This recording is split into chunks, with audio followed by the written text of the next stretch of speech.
بیٹیاں کتنی پیاری ہوتی ہیں۔ میں نے گھر میں بیٹھا تھا، فراغت تھی، تو مجھے اس کھیل کا نام نہیں یاد کہ بچے کیا کھیل رہے تھے۔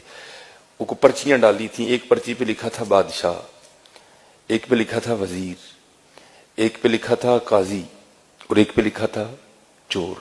ان چار پرچیوں کو بند کر کے نہ پھینک دیتے، پھر سارے ایک ایک اٹھاتے تھے۔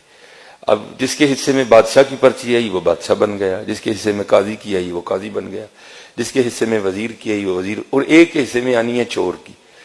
تو پھر جس کے حصے میں چور کی پرچی آنی ہے اس کے لیے پھر بڑے سخت معاملات ہیں، بادشاہ سلامت اس کو جو چاہے حکم دے۔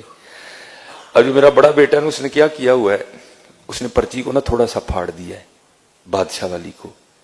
تو بیٹیوں کو نہیں پتا چل رہا کہ بڑا بھائی ہمارے ساتھ کیا کر رہا ہے، تو وہ بار بار بادشاہ بن رہا ہے۔ وہ بیچاری کبھی کوئی چور بن رہی ہے، کبھی وہ کسی کو کہہ رہا ہے میری جوتی پالش کرو، کسی کو کہہ رہا ہے۔ میں بیٹھا دیکھ رہا ہوں سارا۔ میں نے کہا یار ایک ہی کرن ہے۔ میں نے کہا جی مجھے بھی کھلاؤ۔ ایک کو ڈراپ کر دیا، تو پھر وہی والا کام میں نے کیا۔ میں نے پرچی تو نہیں پھاڑی، لیکن میں نے بادشاہ والی پرچی پہ نا پین سے نشان لگا دیا۔ اب دو چار بار بادشاہ بن کے میں نے اسے خوب کام کروایا۔ تو میں نے کہا چل یار ہوں بچیاں بھی بادشاہ بنائیے۔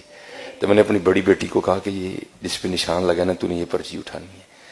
اب بادشاہ والی اس نے اٹھا لی، تو میرے حصے میں آ گئی چور والی پرچی۔ اب سب نے بتانا تھا کہ کیا پرچی آئی ہے، تو سب نے بتایا۔ تو اینڈ پہ نا مجھے سارے کہتے ہیں جی بابا آپ کیا بنے ہیں؟ تو میں نے کہا جی میں چور بنا، میں حضور کے ممبر پہ بیٹھا ہوں، میں جھوٹ نہیں بولوں گا۔ میری چھوٹی بیٹی رو پڑی اور میرے گلے لگ کے کہتی میرے بابا چور نہیں ہے۔